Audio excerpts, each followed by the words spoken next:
Welcome to your final session of Level Up. We're just going to wait a minute or two more so people can hop on, then we'll jump right in.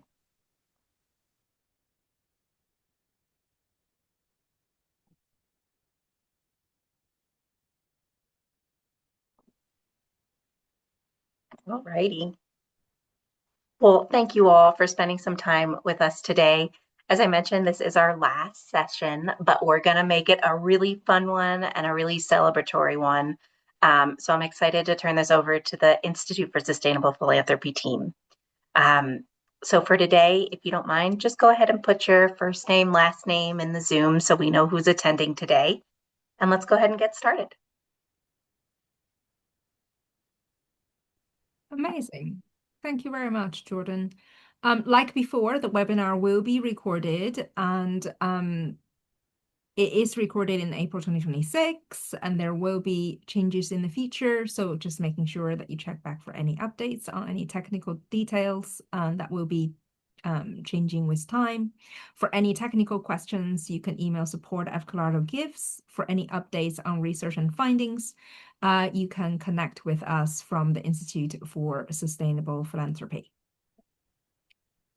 The next slide. So in today's agenda, we're going to talk about what we have achieved, what's ahead, and how to get there. Next slide, please. Important date. On the 1st of June, Catchfire access will end. The 1st of June, Canvas access will also end. Embeddable form subscriptions will also end, all on the 1st of June. So if you want to download anything from any of these platforms or use anything or save any data, you've got another 2 weeks or so.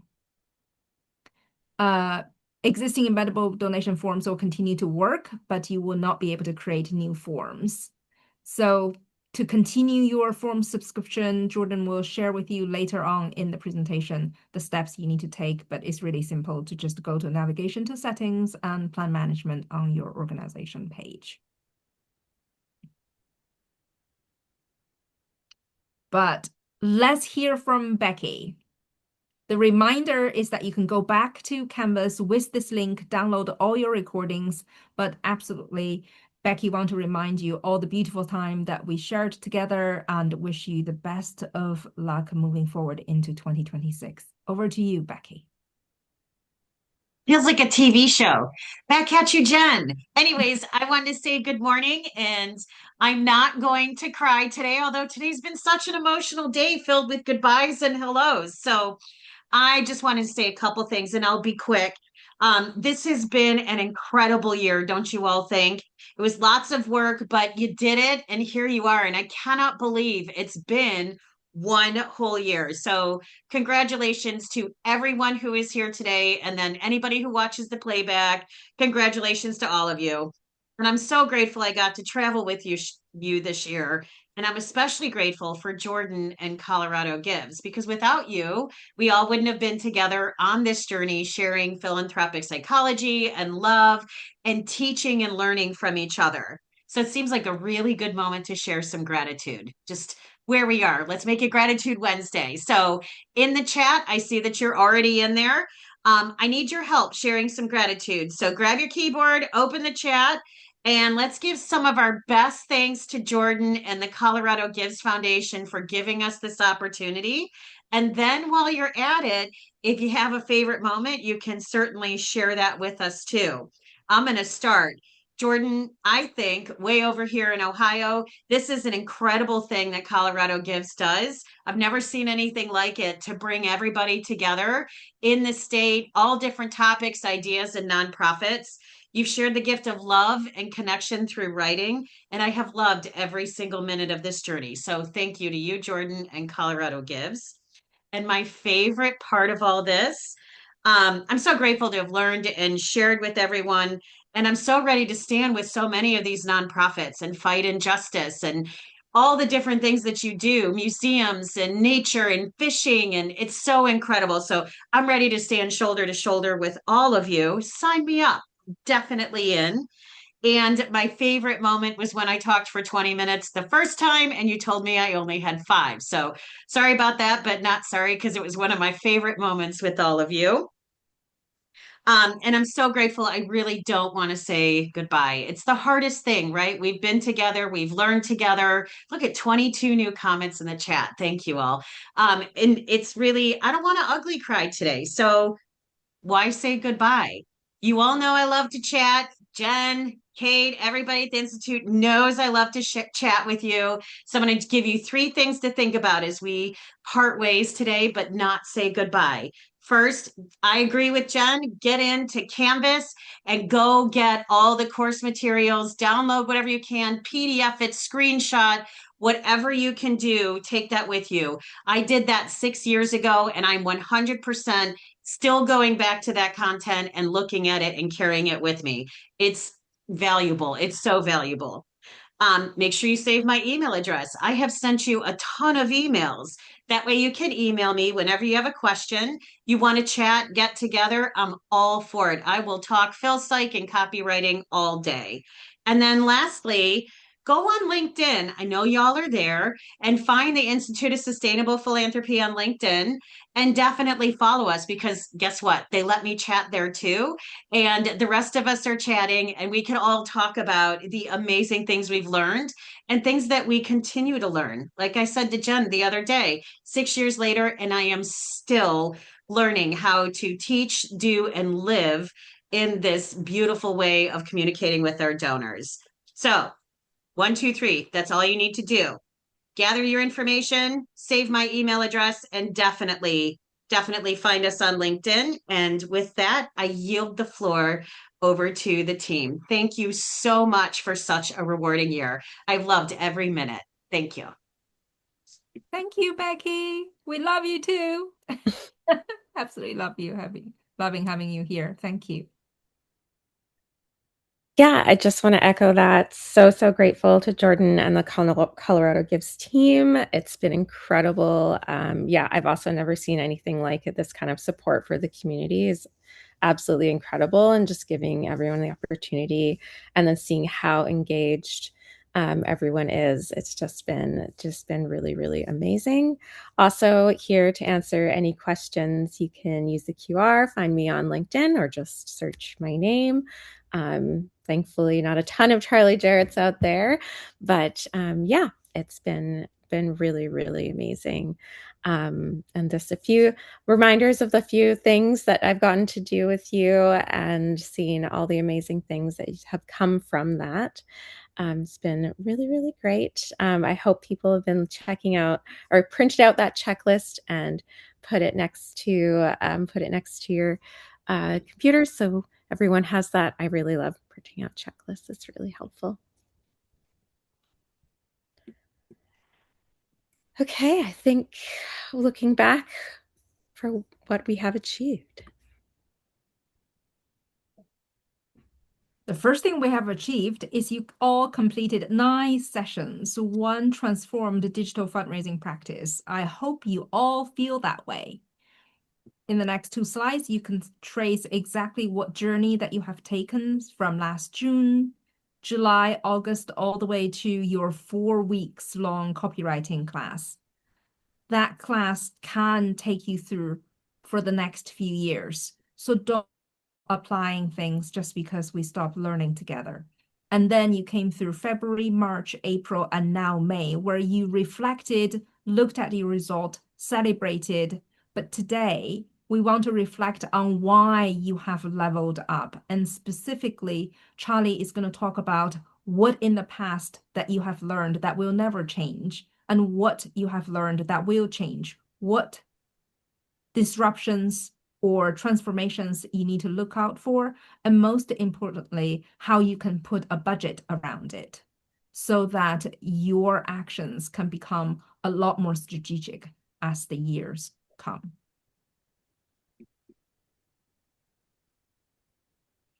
Here are all the topics that you have gone through with your Canvas activities.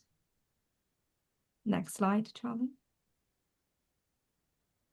So what is ahead is that the generosity landscape is going to change, the industry is going to experience disruptions, and the patterns will hold true both with the distractions and the things that won't change.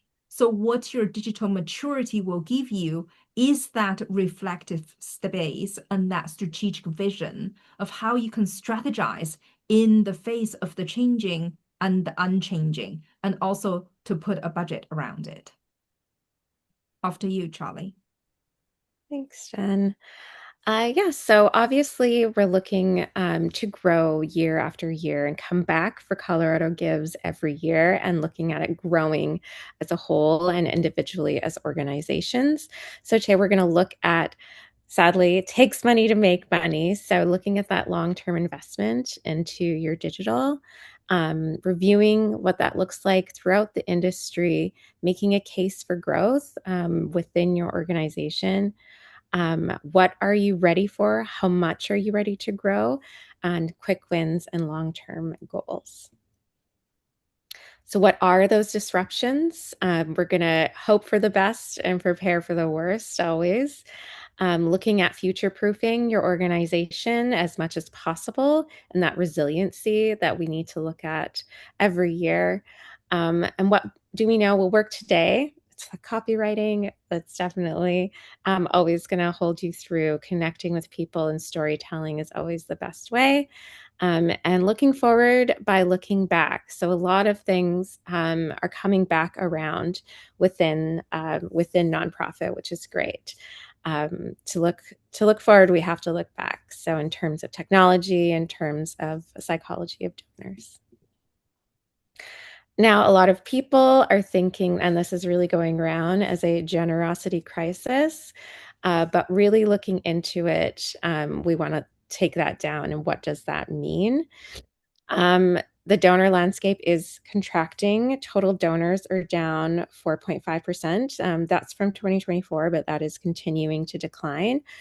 And it's declining every year since 2019. So I know that sounds scary, but the people that are giving more. So we're still seeing that same kind of, like, we're holding steady or growing a little bit, but it is a little scary there. Small donors are driving that loss, and acquisition is weakening. We're not getting this new donor, so we're really going to really be looking at trying to feed that pipeline. And new retained donors. So ones you are retaining, and we've seen that. All of you are doing really good retention in who you have.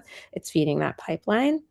And that revenue is increasingly concentrated. So 78% of revenue is kind of going in the top 3% of donors. So it's really growing dependence on major donors and supersized donors.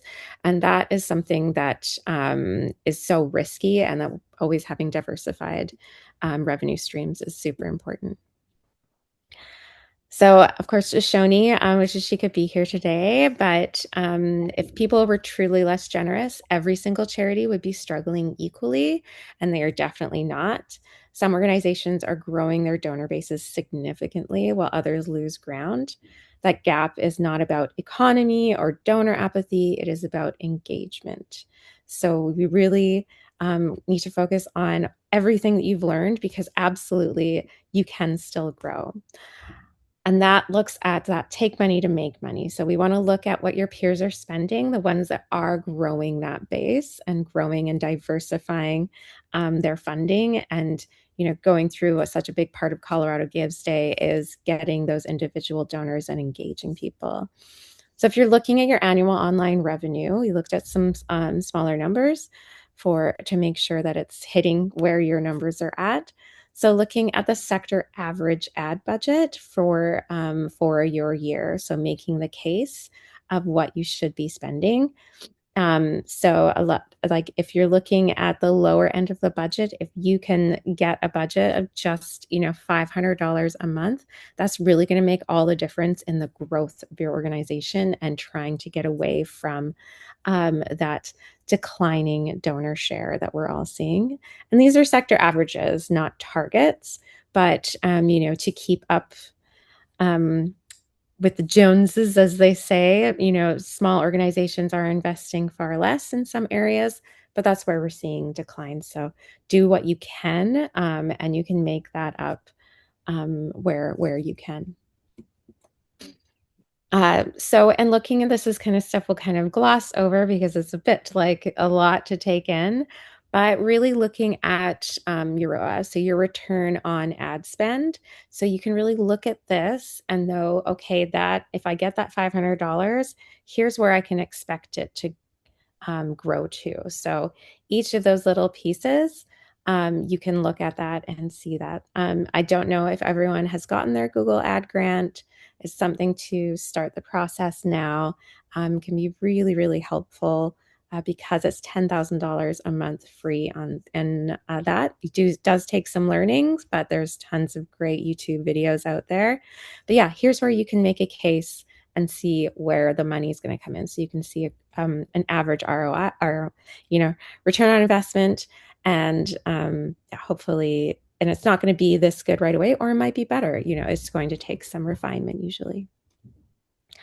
So when other organizations, so when they're spending that $500 a month, that it's the direct fundraising. So asking people, boosting those posts where you're asking direct donations, awareness and brand building, a smaller share, but higher in small organizations, and lead generation for sector average is 10%.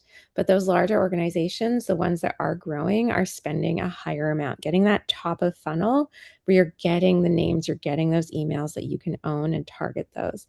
So really looking at that and seeing how lead generation is really going to fill that bucket. So as you go towards end of year, as you build and build and build that list and are nurturing them towards your end of year giving, that's going to be super important.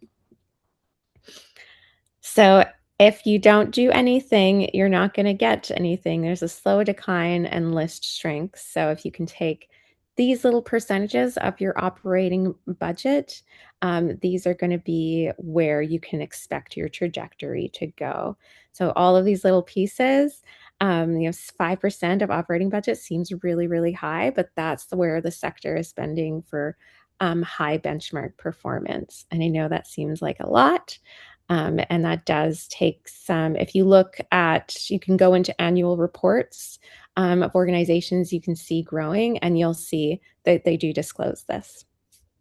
So make that case for we're in 2026. So, but making it, if you've already done your budgets, but making that for 2027 and seeing where you can draw any budget. So to grow, you have to increase your digital investment. You have to expand your acquisition programs and improve your retention systems. And there's so much there that you've learned. And to maintain your current trajectory is just doing what you're doing, but you have to accept that decline in your donor base if you haven't been increasing that investment annually. And then to decline, just, keep reducing your investment and just relying on existing donors isn't going to work. We see that in the industry.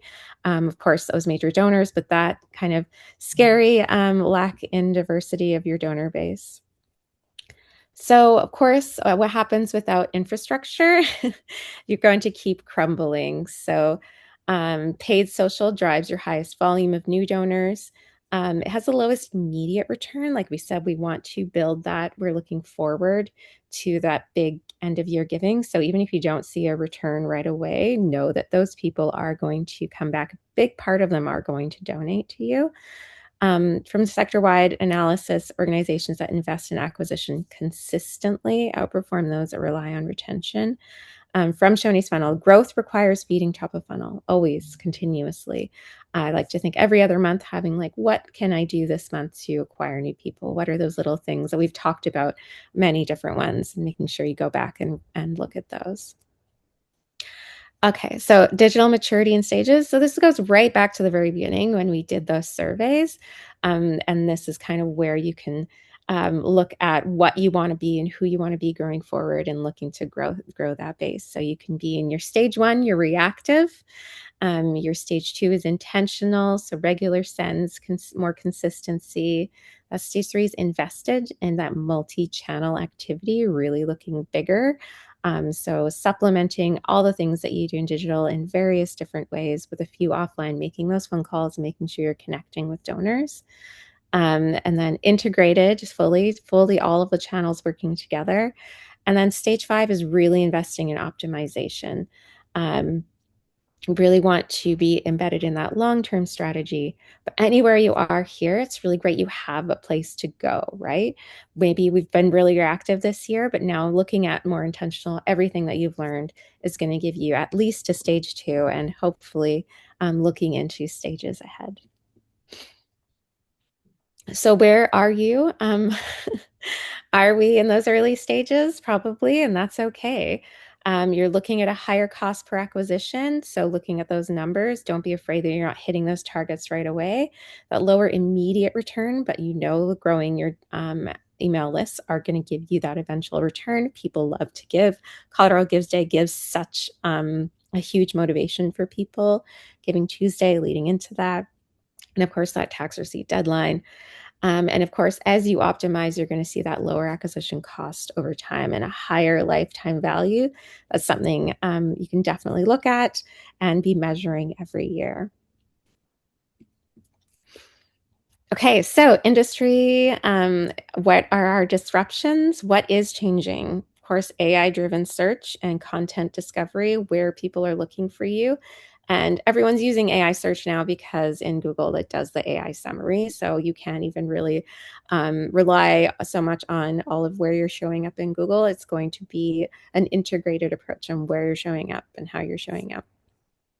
Increased ad cost and competition. So it's really about the optimization, declining email engagement rate because of the saturated markets. Everyone is always pulling. If you subscribe to anything that's for profit, it's always, they send an email every single day, pretty much.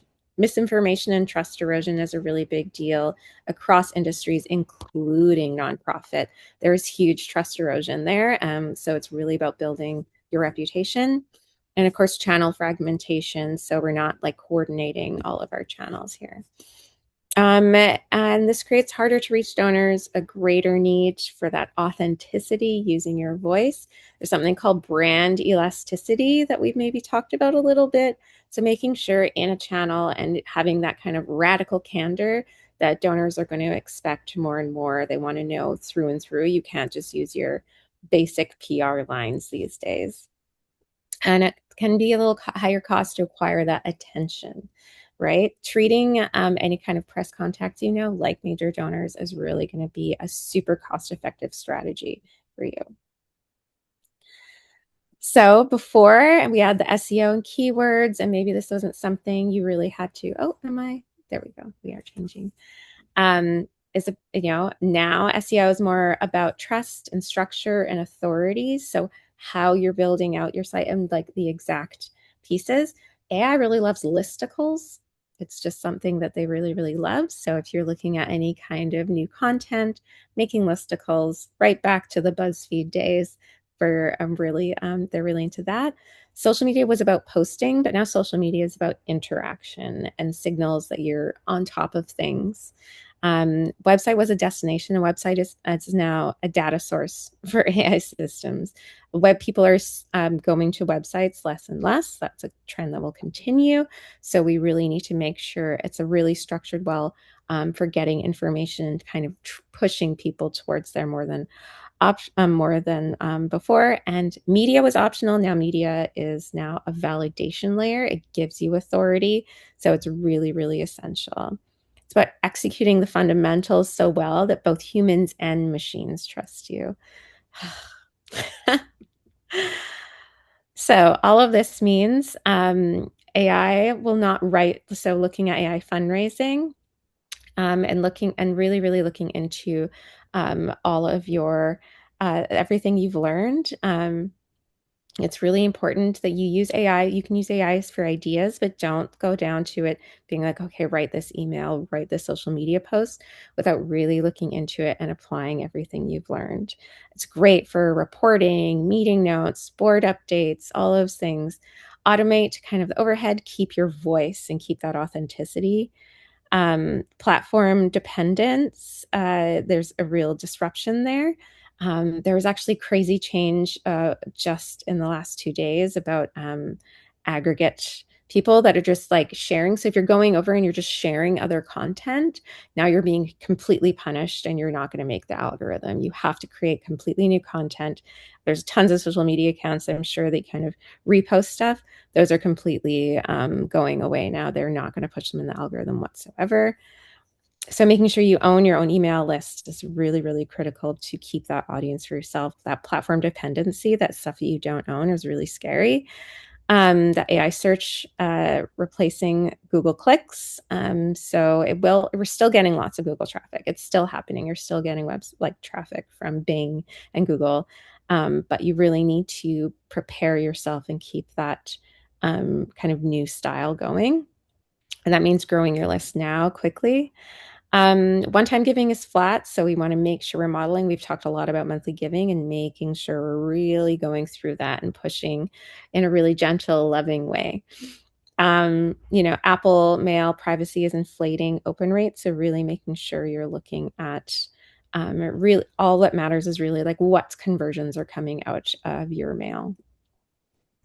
So wow, it's really looking back, and what's old is now core infrastructure.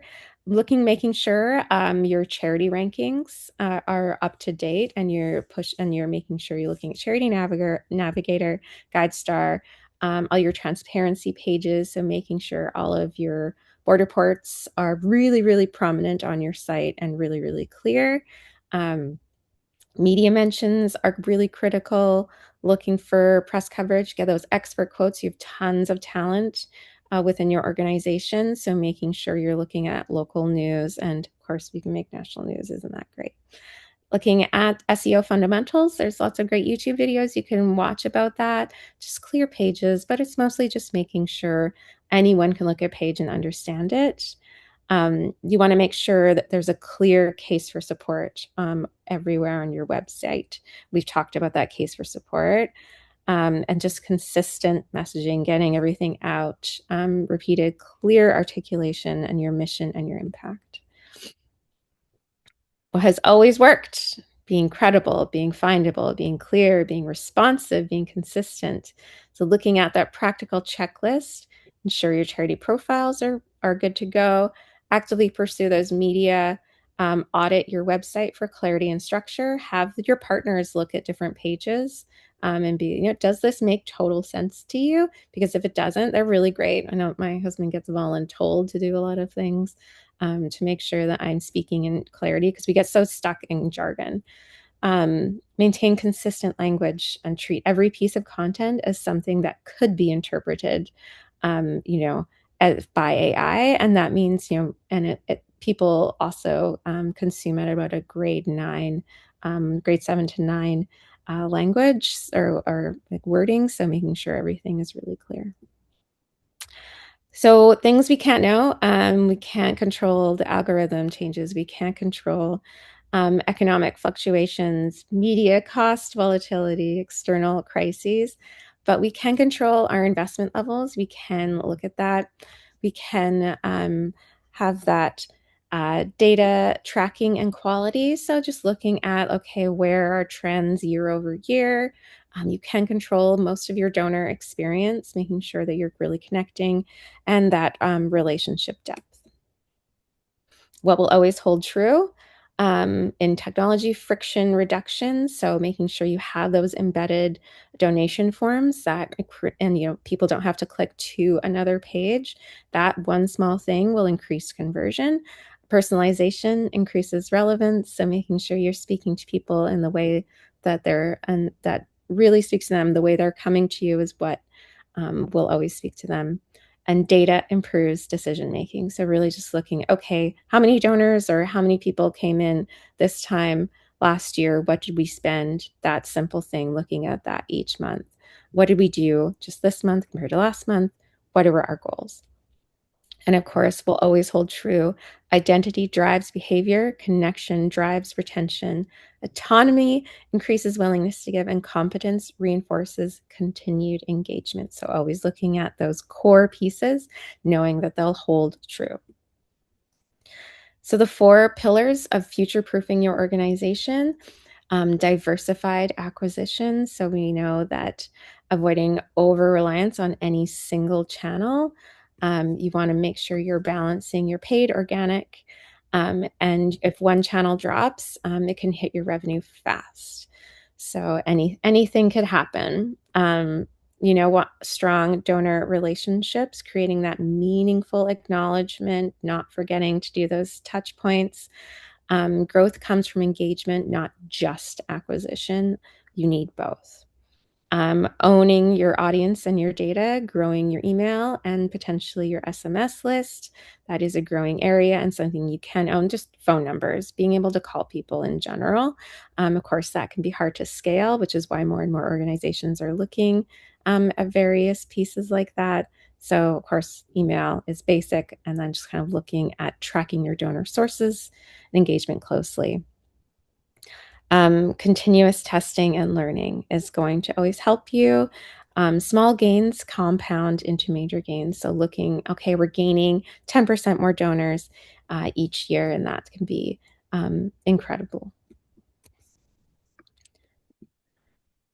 Okay. Patty, Right. I know you're gonna go to the next session to talk about how to get there now. Before we go there, could I invite people to ask any questions that you might have Excellent. from the previous session? And I also wanted to ask a few clarification questions, Jolly, just because I know because of the size of our organizations in the audience, sometimes numbers may not be speaking to their reality. So, for Yeah. example, when it says your annual online revenue is $50,000, you need to have sector average spend is 7,000 and every month is 580. Would you speak to how small organizations would conceptualize that? Is that to, for example, translate some paid staff time to volunteer time, or to use free instead of paid services to make that systematic but affordable and sustainable? Mm-hmm. So that is directly into like pushing, doing some ads and some boosts of those specific posts that you see doing really well that are bringing in some revenue for certain asks. That is directly there. But, any kind of small piece you can start with, if you can just convince any donor to, some organizations have asked donors, would you consider major donors being, we really want to invest on getting more people like yourself. Would you consider sponsoring $100, $200 a month so that we can grow the base, and showing proof of concept? So everything you can see in here, you can take these slides, make them your own, take them to those larger donors and be like, look, or to corporate donors. Those are really great places to get that direct revenue. They understand so much on return on investment. So it can really be great case for support for those specific areas in corporate and your major donors that really believe in the growth of the organization. I think that's a really, really good, great place to start. Any kind of grants, there are ad grants. Of course, we talked about the Google ad grant. $10,000 a month can go a really long way as long as you're doing some tweaking and learning about it. That is a really great one to look for volunteers to help you.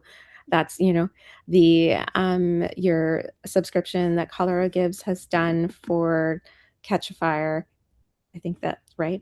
Catch a Fire is really, really great. We need help getting our ad grants started. That's such a good one. And just like some learning about it.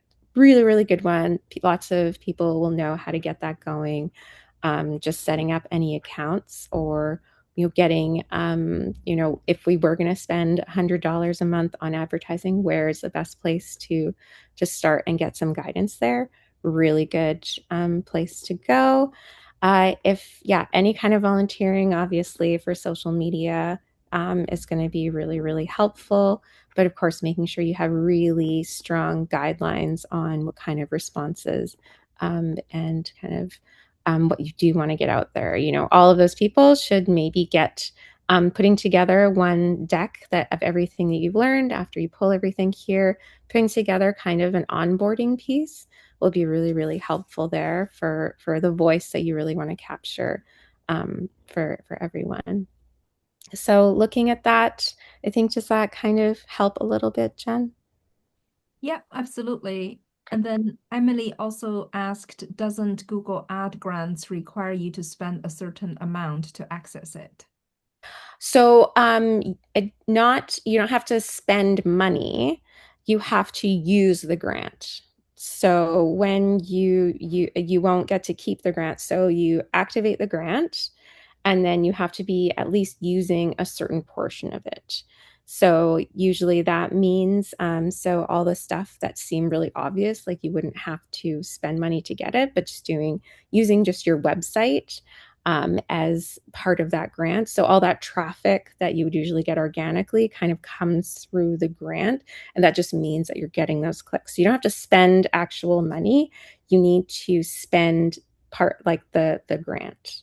So I know it kind of sounds funky, but just they want to know you're using it is really what it comes down to. You can apply for it, and then if you're only using $100 a month, they know that that grant can be used by another organization. So it means setting it up properly, and that's a really great thing to get that volunteer activity for. And there's just so much help you can get through AIs. Like that's what AI is really good at, is walking you through the boring stuff. But also there's so many great YouTube videos on how to set it up and will help you so much. And AI will show you those videos too. You'd be like, send me to the best YouTube video that will help me get started and then walk me through setting it up so I'm using the grant. That's Yeah, awesome info. Oh, Jen, are you hopping in there? I wanted to make sure some of the chat questions were answered. Is that what you were hopping in to do? go ahead, Jordan. You bring them up because I haven't Okay. had a chance to read all of them yet. Yeah. No worries. Yeah, there's some really great chats going on. The Yeah. one question that came up was from Emily from People and Pollinators, and she was just curious about basically how much time she should put into those external systems. Hold on, I just lost where it was. Um, Such as, here it is, Charity Navigator and Candid. Mhm. Like, there's a lot you can do to expand those platforms or like be engaged Mhm. with them. Like, how worth it is it outside of just like putting a badge on your website?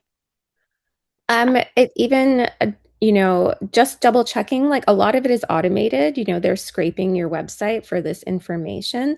So just checking in, just go to the site, make sure you're on there. And if you're not, just shoot them an email and be like, hey, what do you need? It should be quite simple because so much of it is automated. They scrape all your website. So maybe your annual report wasn't prominent enough on your website, so it didn't scrape it correctly. They'll let you know. They're really helpful. So just shoot them an email. It shouldn't take too much of your time.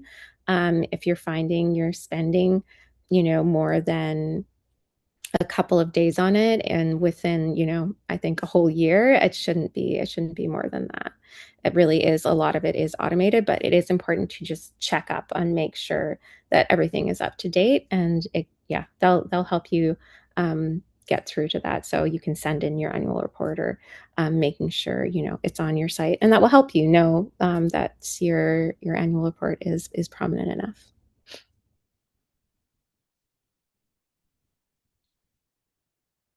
Any other ones? Jordan, are you going through the rest of the questions? Um, That was the one I'm that gonna stuck out to me, but maybe we can hold and then address any others at the end. okay. Mhm. Does that All feel right. good? Okay, Yeah, cool. I just want to just ask one thought before we move on the budget front, where it talks about 1%, 2%, 4%, and 5% of the operating budget that can Mhm. translate into the growth trajectory. Like, Mhm. what if when people look at this number and it looks very different from what their own number looks like? Where do they go from there? I mean, All part of that future proofing your organization. So, looking at what stage you're at. If that's absolutely nowhere near what you can do right now, that's where, all these great questions about like where can you get that kind of budget if it's absolutely not accessible, you're cutting back in different areas, but knowing that the growth or the sustainability of your organization relies on that is really important to talk to your board about, to talk to leadership about, and to talk to those larger donors or the corporate donors about. I know that it may seem really big and daunting, but it's all about what you can do in the moment, right? It's about having those goals and seeing how other organizations are holding strong in this challenging environment. So don't fret too much, but know that this is, long-term goals, and this is, giving you just a baseline of where you can go and what it would take to get to the goals that you probably have for your organization. Great. Amazing. Thank you so much, Charlie. Yeah. Okay. When I'm sharing, I can't see the chat so much, so it's harder. Okay. I think right. So those four levers that we've talked about, that retention, in just looking at like little small numbers that you just want to work on, right? Like these are the small things. You don't have to be like, oh, we have to retain every single donor. A 5% increase in retention, so looking at where you are for your baseline, can lift revenue hugely, right? You just want to, looking at those little pieces. Monthly donors retain so much higher. And in your case, your retention is absolutely outstanding. So really making sure that these small for your little places, you just want to make sure you're continuing what you're doing. It's just absolutely amazing. Those major gifts can be a really, really huge part. Those major gifts and grants are a huge part of your revenue. Those often come from very small donors, group of donors. So making sure you're looking at your top 10% and how much personal attention they're getting. I'm sure a lot of you do that already, but making sure that you're definitely like that. If you were going to spend more time on something, I would say that is going to be one of the time, like that was going to be a big part, making sure that you're stewarding those relationships because we are so dependent on them right now. Matching gifts, obviously, that's really great. Those corporate donors, and looking forward to Colorado Gives every year is such a big part of where you can have really big lifts and getting new donors through straight donations, not just paying for those emails and then stewarding them into donations. That can be really, really great.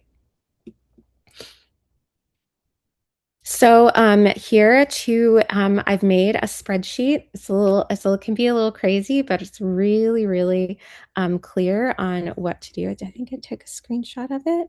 Yeah.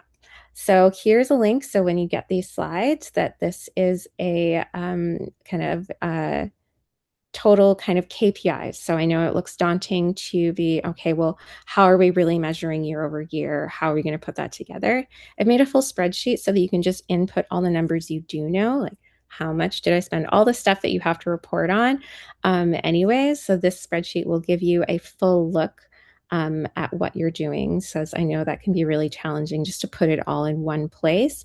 And that kind of gives you a big picture. So looking at like, what is that in 1% and where am I spending anything that could be looked at? What is my retention? What are these different pieces?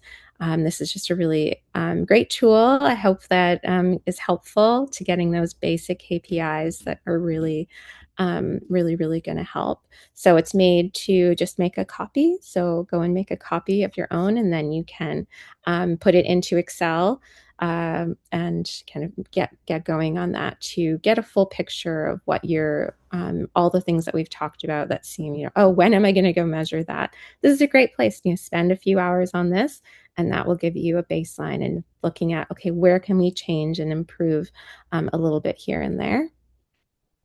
So kind of what it looks like. It has all the instructions there for you. So you see there's different tabs here, that all the different pieces that you can look at, including benchmarks. So if you're wondering, okay, that's what we're doing, is can be that's, and this is what the benchmarks are. And that's just overall general, and making sure you understand that those are coming from a big general piece, so not just small nonprofits, and knowing that it may not look the same, but it's really great. So looking at all of your kind of paid ads, if you're doing it, donation pages and website, what that looks like for conversion.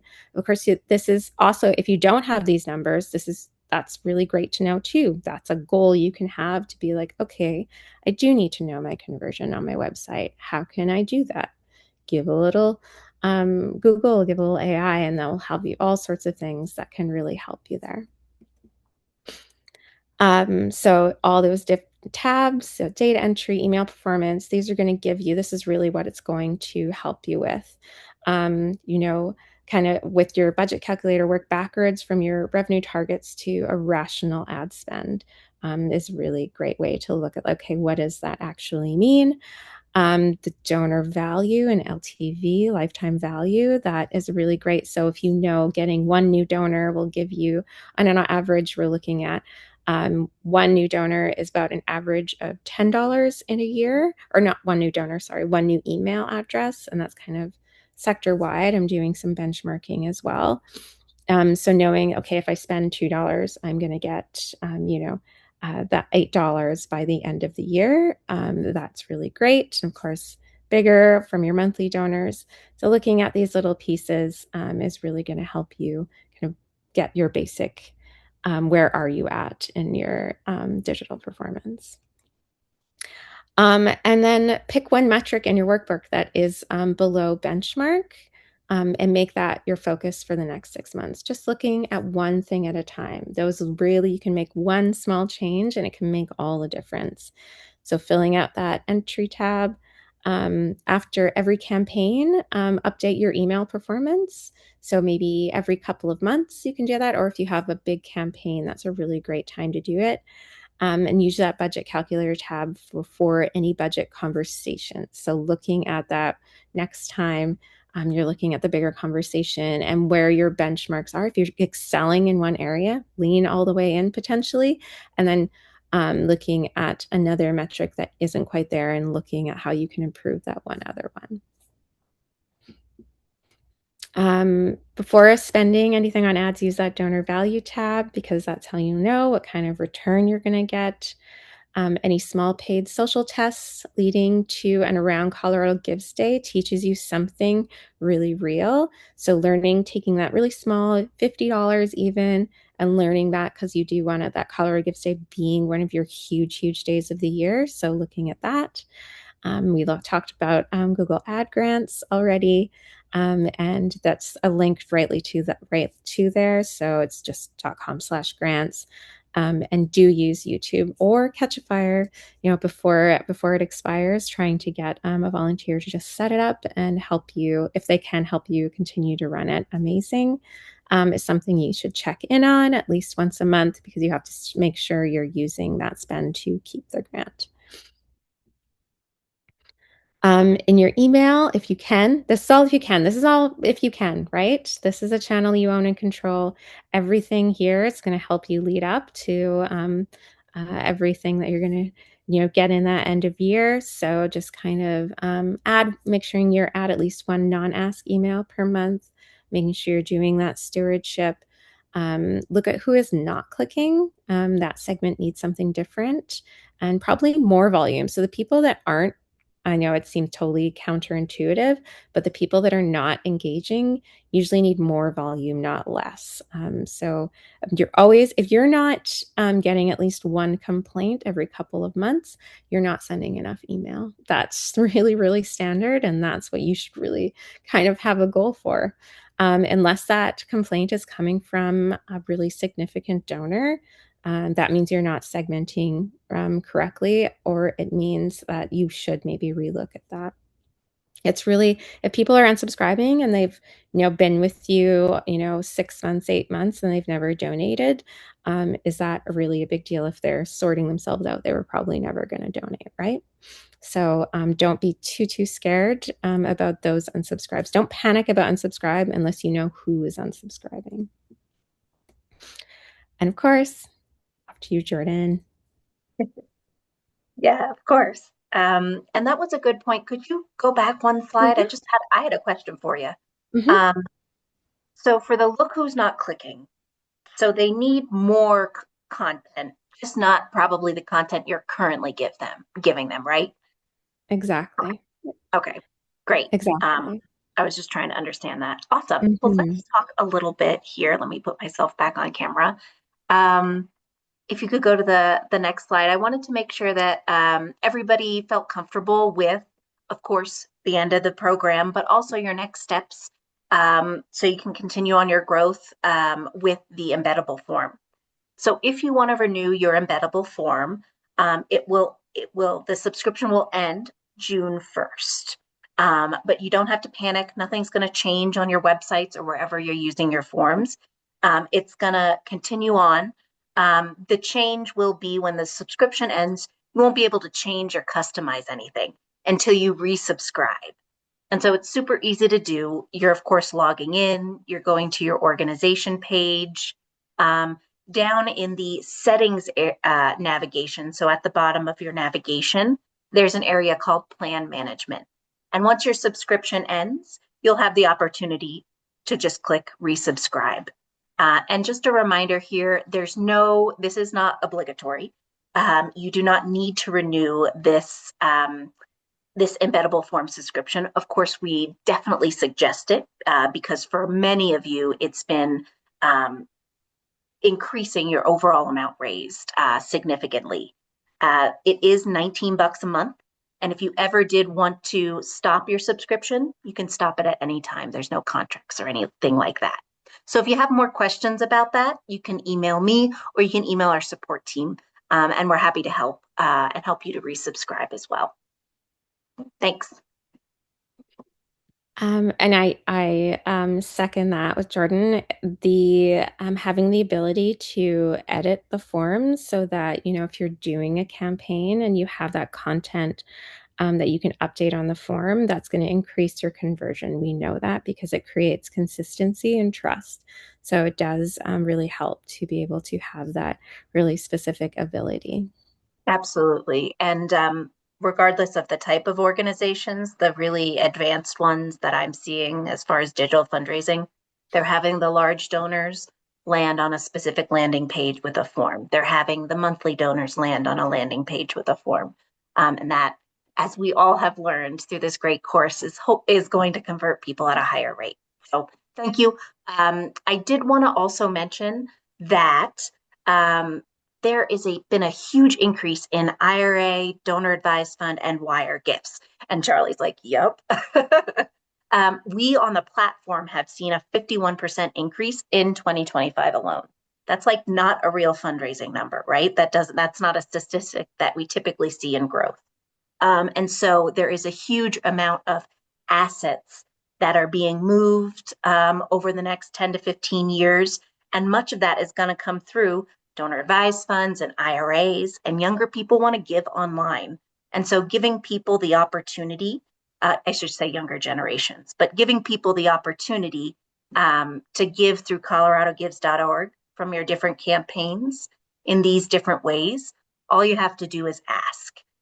Charlie, what were your thoughts on this? Because I know just, nationally, internationally, we've seen the same trend. So what are you guys seeing on IRA, donor advised fund, and these types of gifts? DAFs are so huge. They're so big. There's actually this whole horrible name, but like dead philanthropy is what they're calling it because people are putting in. So I don't know, maybe people put in if everyone understands donor advised funds. Your bank has probably been advertising it to you, and that's the thing why donor advised funds are growing and growing. It's because banks make money off of it, so banks are pushing them. That means so at the end of the year to make sure you get all of your tax benefits, the bank saying, oh, put all this money into your donor advised fund and you get that tax receipt because it is, a foundation gift. And then from the bank, they can grant it out. And lots of people just forget about it, don't do it. The bank isn't going to encourage you to get rid of it because they're making money off the interest, right? So it's kind of a big money making. So that's why it's growing so massively. But all of that money is available to charities. So this is another great one to potentially connect with corporations because all of those, they'll be able to say, would you be our charity of choice? It's not going to cost you anything, but just, asking if your employees do have DAF making a link or suggesting our organization. And we will in turn, thank you and make sure that people know what an amazing organization you are. This is really great, especially for any financial institutions, any lawyers. That's really great. There's just so many different opportunities there, and really reminding people that this is possible through your organization, and all this money is just sitting there, and people have already donated it in a way. It's just looking for somewhere to put it. So, really, really important part now of giving in general. Awesome. Thank you so much for that additional insight. Mhm, Yeah, because you see on a scope larger than we see on our platform. But yes, mhm. it's a huge trend. It's built into your coloradogives.org platform.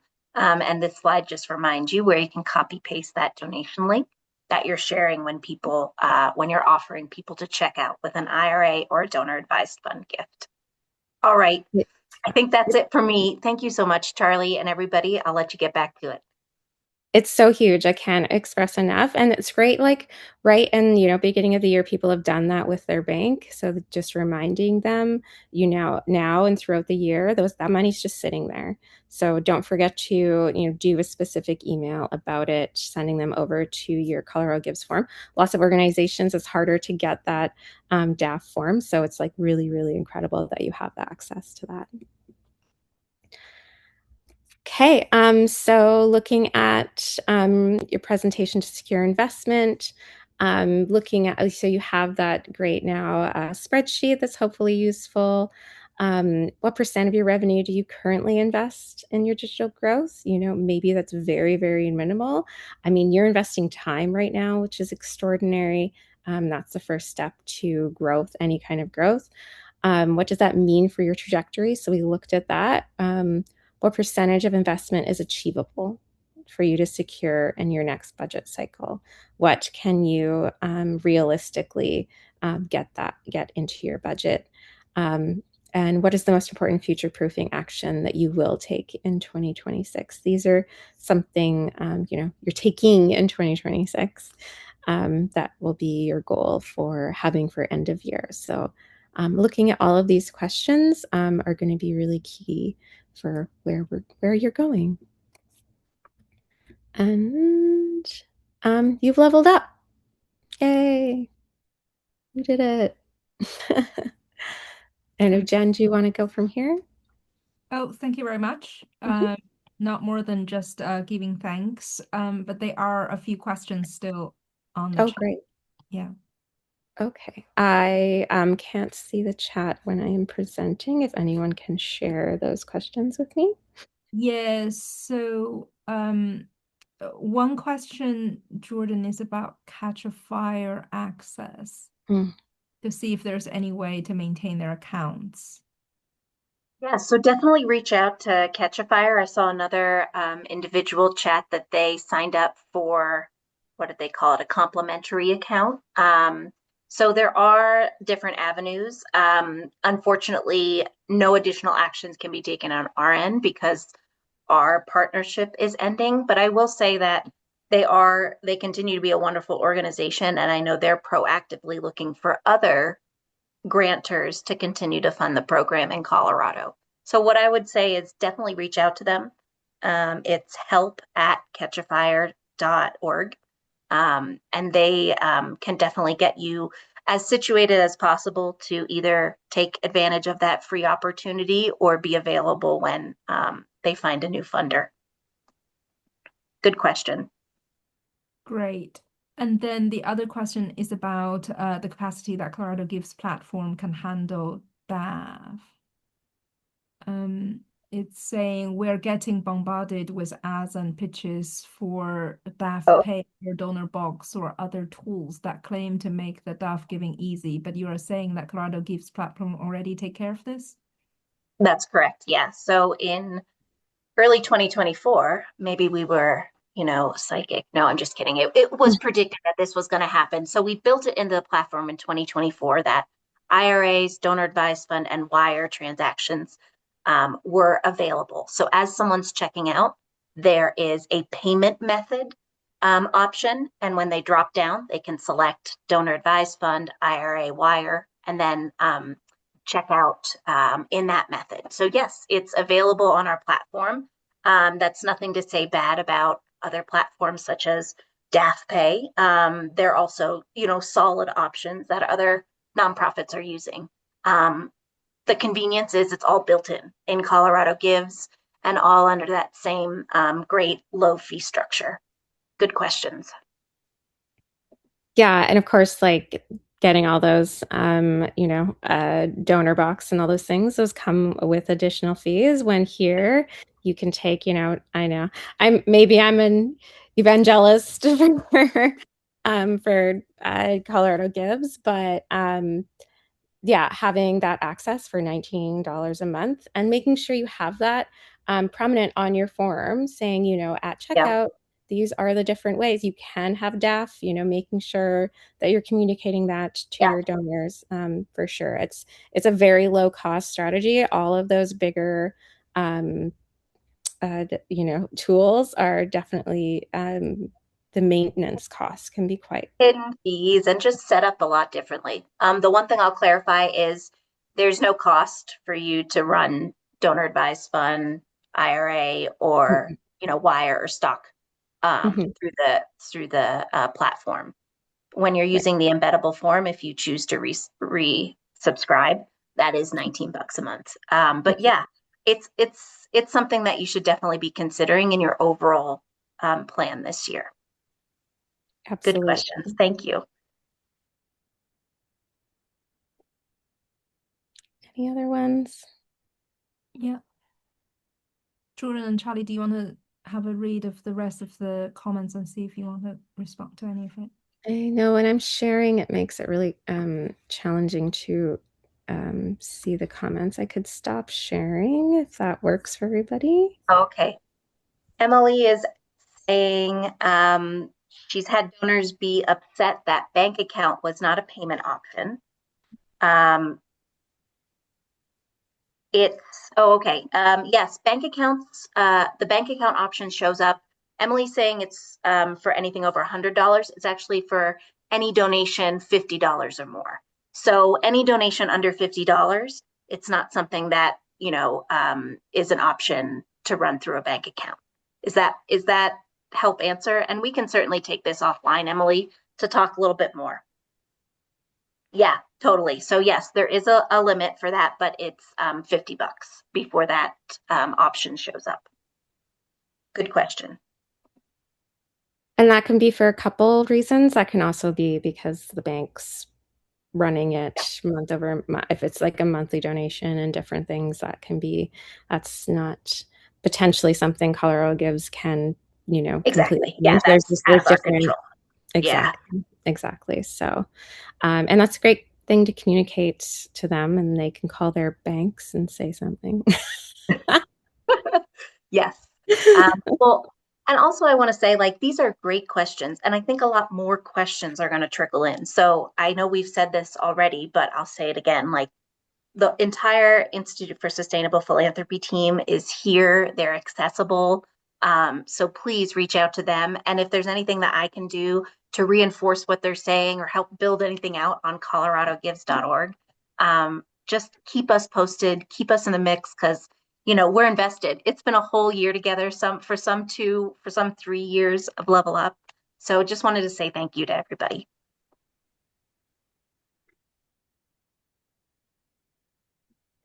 Making sure I'm just scrolling through to make sure I can get any last questions. I'd love to know if anyone's had some great volunteers through Catch a Fire. I know that some organizations have had like a lot of luck with that. I have volunteered once with Catch a Fire. It was really great. I should start getting back out there. Everybody's Um, gonna hire you, Charlie. yeah. Start. I know I have to go through and be like, whoop. Um, yeah, I think we caught everything, and anything we didn't catch, of course, I'm sure we can send out potentially a wrap up email or anything that might help. Yeah, what a pleasure it's been. Yes. Jen, any final words or final action items before we all sign off and give each other a big virtual high five? I'll let Becky have the last word. She always. Wonderful. Becky's like, yes. Yes, I'm like not prepared. But I did see in the chat, thank you to everybody saying thank you. And there's awesome emails. My email got popped in there. Thank you, Jen. And also the Here For You at the Institute email. So I just reiterate, stay in touch with us. Some of you have already been adding us on LinkedIn. So that is amazing. Stay in touch and we will be, I love that email address. We will be here for you every step of the way. The journey's not done. Right, Jen? That's the thing. Everybody thinks I finished the class, I know what I'm doing. Keep learning, keep going, keep studying, keep trying, fail, try again, and you will be successful in applying this method to your communications. And Charlie, by the way, you're amazing. If we didn't say thank you to you, we should. Thank you, Charlie. Guys. Yep. And just for the final questions from the chat box, possible to send other people from your organization to the same course, you're always welcome, like we said, to email Becky and Here For You at philanthropy email address. We will be offering group discounts to anybody associated with Colorado Gifts and Colorado Gifts Foundation. So you can always take our courses at a 20% discount rate if any of your other team members wanted to come and join the course. Awesome, guys. Well, it's like I don't want to say goodbye, but we have to say goodbye. So thank you for everything. You know how to keep in touch, and we'll see you soon. Yep. Bye, everybody. Thank you. Bye, everyone. Thank you.